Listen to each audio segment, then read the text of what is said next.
Hi, good afternoon. My name is Melissa. I'm going to be your therapist today. What's your name?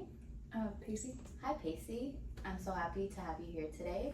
So today is an intake interview, and I just want to go over that a little bit and let you know what that consists of today. Nothing too scary, nothing like that. I'm going to ask you some general questions just to better get to know you and see what space you're in and how we can work together to create a plan that best suits you. Before I get started asking some personal questions, I do have to let you know that there are a few guidelines that I have to adhere by as your therapist, and that includes confidentiality. I am a mandated reporter, so with that being said, everything we talk about here in this room is confidential. It will not leave this room. The only time I have to break confidentiality will be if I believe that you are in danger of harming yourself or others. Also, if I feel a sense of abuse or neglect, and if there is elder or dependent adult abuse. Aside from those, everything we talk about will stay in this room. Do you have any questions in regards to confidentiality? No? Okay. And yeah, I'm gonna ask a few questions just to get better understanding of you and your history. If there's any question that you don't feel comfortable answering, by all means, please let me know. I can reword it, we can take a break from that, or we can answer it at our next session when you feel a little bit more comfortable. I want to make some time to hear about you and get to know you a little bit more, so I kind of want to go through those questions first so we have that time for you. So with that being said, I'm going to start a few of those questions now. Have you had any thoughts of harming yourself or others lately? No. Also, I'm going to be taking some notes today. It's just for myself, for reference. I could look back at it in case I have any questions or I forget, But if you want to know what I am writing, by all means, I can share that with you.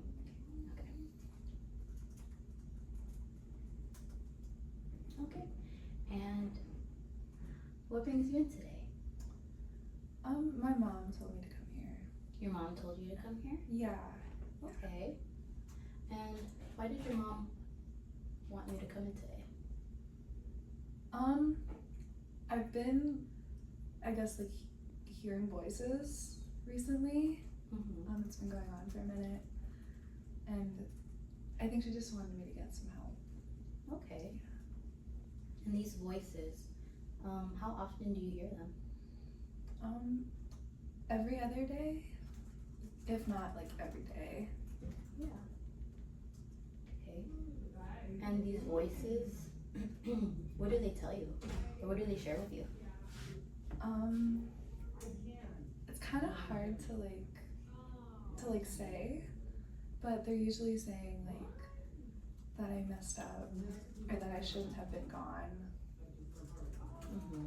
Stuff like that. Okay. And when you hear those voices sharing these sentiments, how does that make you feel? Guilty. Guilty? Yeah. So you mentioned that these voices say that you messed up or you shouldn't have been gone. Mm-hmm. Is there a specific instance that occurred where that pertains to these sentiments they're sharing with you?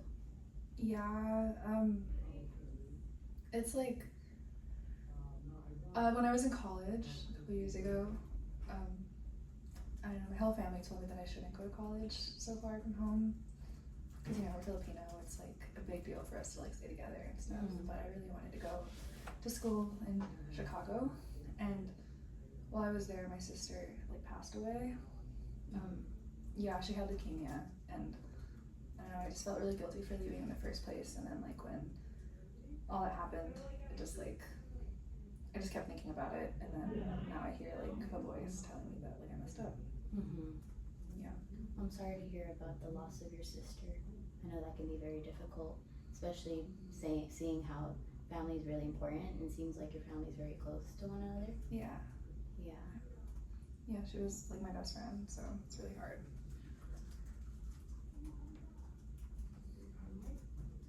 And you went to school in Chicago, you said? Mm-hmm. What did you study? culinary arts. Oh, okay. You like to cook? Yeah, Yeah. Yeah. Food is really big in my culture. We love to eat. it's huge in mine too. Yeah. Yeah. I wanted to learn how to make like Filipino fusion foods Nice. for my sister. And when did this occur? Your sister pass it while you were in college? How long ago was that? I'm 28 now, so maybe like 8 years ago. 8 years ago. Yeah, she passed away when I was 20. Okay. When you started hearing these voices, so you mentioned you hear them every other day. Presently, can you recall when you first started to hear these voices?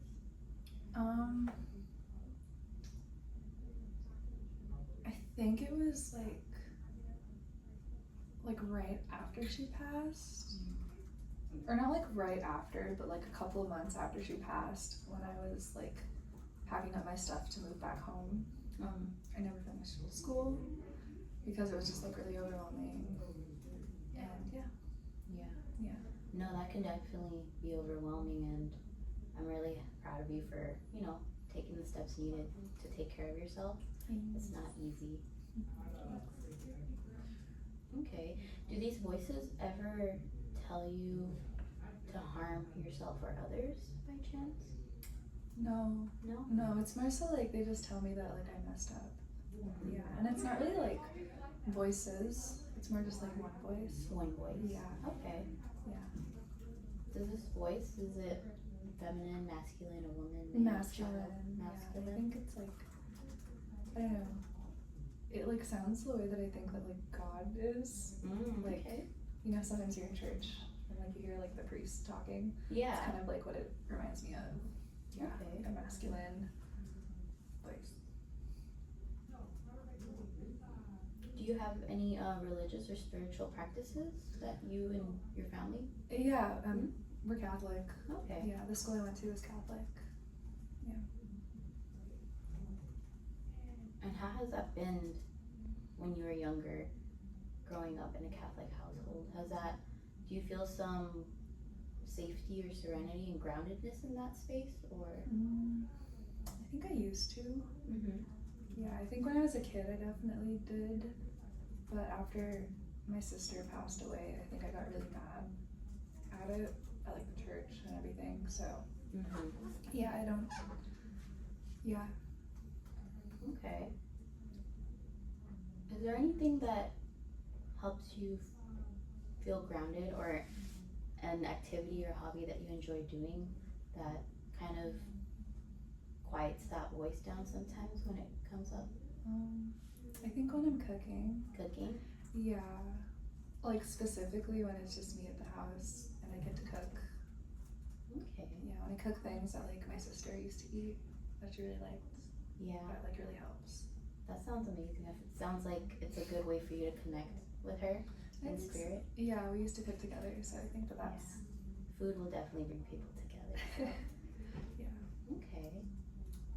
And you mentioned that it's cooking, but you really feel your best when like you get to cook and you're in your own space. Well, not my own space, but like when my mom's out, because I still live with my mom. Okay, you live with your mom. Yeah, so when like she's out running errands or she's at church or something or visiting like my other siblings, that's usually like when I feel like most okay. Aside from your mom, does anyone else live with you?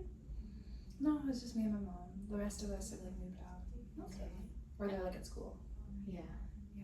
And how's your relationship with your mom when you're living there with her? It's kind of strained. I think like we're okay. Like it's not bad or anything, but sometimes I think she really worries about me. So like it's kind of like smothering, I guess is the best word. Yeah. Yeah, but I know she really like cares about me, and like I really care about her. Okay. So your mother had encouraged you to come into therapy. Have you done therapy before? Like once, maybe like years and years ago. Yeah. Yeah, but I like never picked it back up. How did that experience feel for you? Did you enjoy it? Did you like it? No. Okay. Was there a reason? Did you not feel safe, comfortable, or? I think we were just asking me a lot of questions about things that were like a little too fresh, and I just Yeah. didn't feel like okay to share it all. Like when my sister passed is when I like first saw a therapist, Mm-hmm. and it was just like way too much. Yeah, that's understandable. There's a grief cycle, and I believe it's important to give ourselves time to go through those steps. So sometimes if we kind of rush into that, or others rushes into that, it can feel a little overwhelming. Yeah. But I'm glad that you're here. You're back. Yeah. It was also like a Catholic therapist, Okay. and I don't know. He said some things that just like I don't really like you know. Yeah. That's understandable. But thank you for that.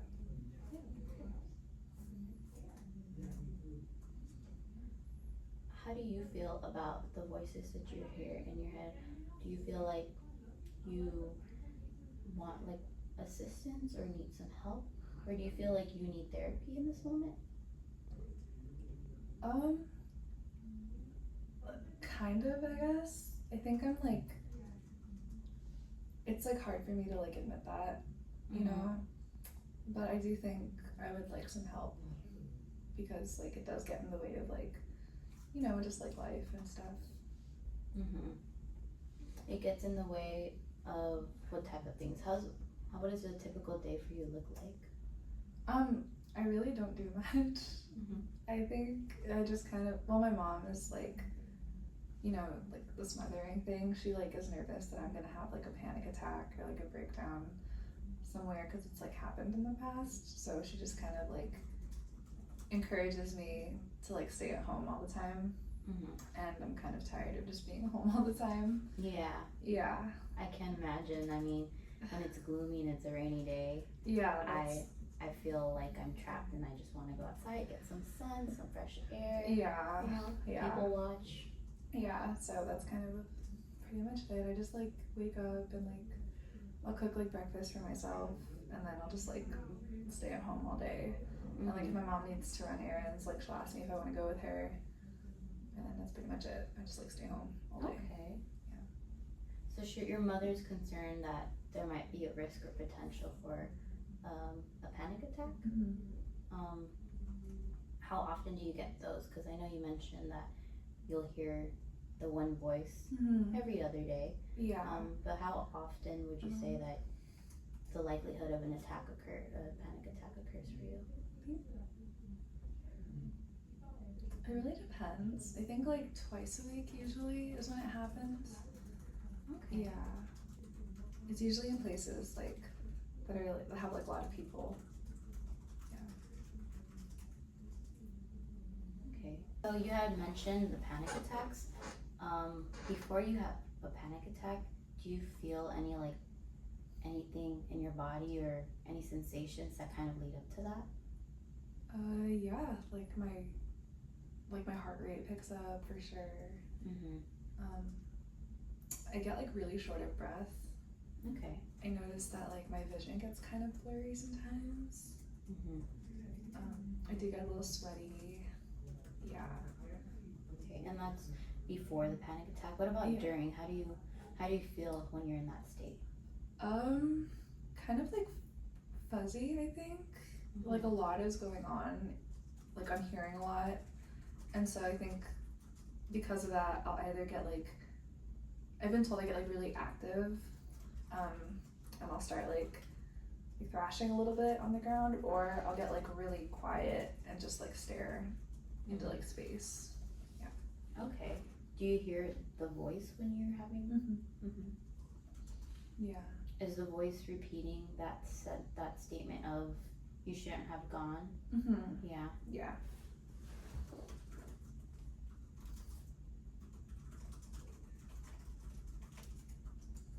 Yeah, it also says some stuff in like Tagalog.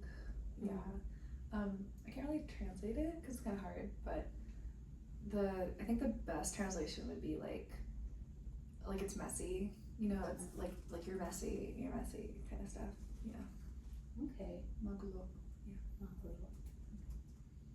So the voice speaks. You said Tagalog. Sometimes, yeah. Okay. Does that intensify what you feel when you hear it in Tagalog versus? I think so. Mhm. Like, yeah, to an extent, I think. Okay. And then after, what helps bring you down if it's not the medication? Is there someone or something that helps you? Well, typically it really is just like the medication. I don't know. I don't think we've ever tried to like navigate a panic attack without it. Mm-hmm. Yeah, I will say that like my niece is really helpful. Like she'll like sit with me and like talk me through it. Okay. Similar to, would you say, like with how we're doing here today? Yeah, Okay. yeah, but like usually what happens is like I'll find myself like on the floor, and she'll like hold my hand and like bring me water and like just like talk me through it. Yeah. Well, I'm very happy to hear that your niece is in your life and, you know, has the will to help you. Yeah, Sounds like your family really cares about you. they do. Yeah, I love them a lot. Well, unfortunately, this is all the time we have today. Thank you so much for sharing with me how you've been feeling and where you're at. I look forward to hearing more about, you know, learning more about you. And you mentioned how you feel okay overall, but you do kind of want to work on being able to go about your day a little bit more outside of, you know, home in that space. Yeah. So I definitely would like to support you and help create a plan where we can help navigate, you know, that space you're in, and the voice, befriending it a little bit, not necessarily shutting it down. That'd be cool. Because I believe you. I believe that voice is there. So maybe we can befriend it and get along with it and see how we can work together, all three of us. How are you feeling right now? I feel good. I feel like better. I like what you said about at the very end about like all three of us. Yeah, and just like being able to befriend that voice. I think 'cause it's been like not like an enemy, but just kind of like a scary dude for like the past like 8 years or so. Yeah, Yeah. I can imagine.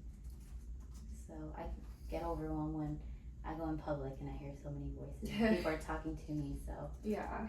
yeah, maybe we can slow it down and try to focus a little bit more on ourselves and what we can control. And it sounds like you're doing a great job of that, and your family has also been there to support you. So Yeah, thanks. do you have any questions for me or anything else you would like to share with me today? So to see you again, do I like make an appointment here, or do I go to the front desk? Or Yeah, you can go to the front desk and the secretary will go ahead and help you make the next appointment, Okay. whatever time works for you best, and we'll continue from there. Okay, thank you. Okay, thank you so much for coming today, Pacey.